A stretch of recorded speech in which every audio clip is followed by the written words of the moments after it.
స్వాగతం కమిషన్ పాప. ఈ రోజు దేంట్లో కమిషన్ కొట్టడానికి వచ్చారు? ఈ పాటలు మీ దగ్గర ఉన్నాయా చూడండి. పోతే పోనీ పోరా ఈ పాపపు జగతిలో జంకి చక జంకి చక. ట్యూన్లు పాడండి. పోతే పోనీ పోరా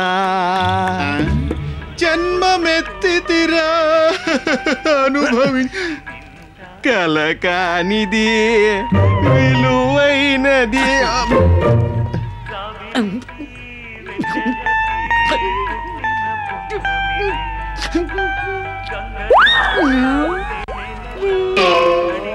చదవడం తెలియదు కదా. ఏంటండి అన్ని 7 పాటలున్నాయి. హలో హలో, నేను భాగవతారు పట్టాభిని మాట్లాడుతున్నా. రేపు కచేరీకి 5 గంటలకు వచ్చేస్తారా? ఎవరు? పాడికట్టి పాండువేనా? అవును, నేను ప్రియనే మాట్లాడుతున్నాను. రేపు 5 గంటలకి నేను చచ్చిపోతాను. 7 గంటలకి పాడి రెడీగా ఉండాలి. ఏమన్నారు? 7 హలో, డప్పు వెంకయ్య. రేపు 8 గంటలకి నా శవయాత్ర. 7 గంటలకి ఇంటికి వచ్చేయండి. అవును, ఇందాకేదో అడిగా.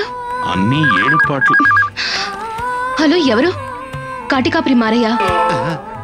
మా ఆచార ప్రకారం కాల్చాం, పూర్తి చేయటమే. రేపు 10 గంటల్లోపు నన్ను పూర్తి చేయాలి. చచ్చేటప్పుడు కూడా ప్రశాంతంగా చావనివ్వరు కదా. అవును, ఏదో అడుగుతున్నారు. ఎందుకు చావబోతున్నారు? చెప్పండి, మీకొచ్చిన సమస్య ఏంటి?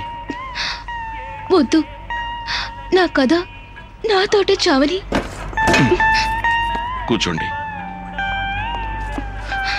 నాతో చెప్పండి, మీ సమస్య ఏంటి? వద్దు, నేను చెప్పానంటే మీరు ఫీల్ అవుతారు. ఆ తర్వాత లవ్ పుడుతుంది. లవ్ ఏం పుట్టదులేండి, మీరు చెప్పండి. సరే, నా కథ విని నన్ను లవ్ చేయనని నాకు ప్రమాణం చేయండి.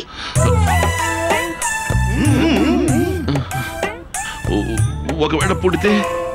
లవ్ పుడుతుందా? పుట్టేస్తే?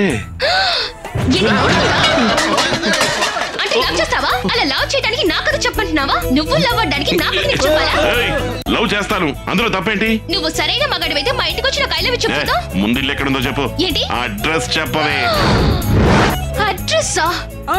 ముందు వెనక తెలియని ఒక అమ్మాయిని అడ్రస్ అడుగుతావా నువ్వు? అంత కానిది ఏమన్నానని ఇలా రెచ్చిపోతున్నావు? ఇంకా ఏం అడగాలి? నువ్వు సరైన మగాడివైతే యూసఫ్ గూడకి రాగలవా? ఒకవేళ యూసఫ్ గూడ వైపుకి వచ్చినా కృష్ణానగర్ కి రాగలవా? పోనీ కృష్ణానగర్ వైపు వచ్చినా గానీ 3rd క్రాస్ రోడ్ లోకి రాగలవా నువ్వు? ఒకవేళ 3rd క్రాస్ రోడ్ కి వచ్చావే అనుకో, 36/24-7 ఆ ఇంటికి వచ్చేగలవా నువ్వు? నువ్వు నిజంగా గట్స్ వాడివే అయితే రేపు 11 కల్లా వచ్చి నాకు ఐ లవ్ యూ చెప్పు. ఎవరిని అడ్రస్ అడుగుతున్నావు? నువ్వు అడ్రస్ అడిగితే నేను చెప్పేస్తానా? అంటే తమ ఇంతవరకు అడ్రస్ చెప్పలేదంటారు. నేను ఎందుకు చెప్తాను? అవన్నీ నీ మీద లవ్ లవ్ లవ్ లవ్ అని తిరుగుతుంటారు చూడు, వాళ్ళు చెప్తారు. ఈ ప్రియ అలా చెప్పదు. ఏవాయ్ తిరుపతి, ఎన్నిసార్లు ఫోన్ చేయాలి? కచేరీకి బుక్ చేద్దాం అనుకుంటే ఎవరో ఒక అమ్మాయి ఫోన్ తీస్తుంది, వల్లకారంటుంది, డబ్బులు అంటుంది, పాడంటుంది. అది కాకుండా ఫోన్ తీసి కింద పెట్టేసింది. తిరుపతి మన సొంత ఫోన్తో మనకే టోపీ పెట్టేసింది. ఇప్పుడు ఇక్కడ ఈ తిరుపతి ఒకటి నేర్చుకున్నాడు. ఒక అమ్మాయి ఇంత పెద్ద సీన్ చేసిందంటే నన్ను అంత బాగా లవ్ చేస్తుందని అర్థం. తన అడ్రస్ ఎక్కడని చెప్పి